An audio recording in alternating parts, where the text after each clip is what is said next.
त्रिपुरा के राज्यपाल इंद्रसेना रेड्डी तेलामुरा के हादरिया में हरि राधा विद्या मंदिर के छात्र और अभिभावकों के साथ एक साक्षात्कार को संबोधित कर रहे थे। कार्यक्रम का आयोजन त्रिपुरा विद्या भारती शिक्षा समिति ने शुक्रवार को किया था।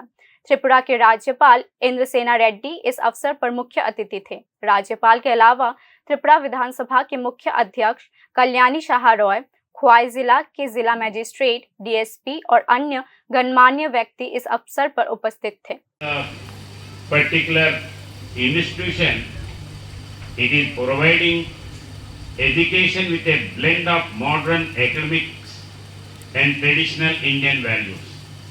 It operates thousands of schools across the country, serving millions of students from diverse backgrounds. Educational institutions should not become certificate factories. It should have mission to provide holistic education that integrate academic excellence with cultural and moral values.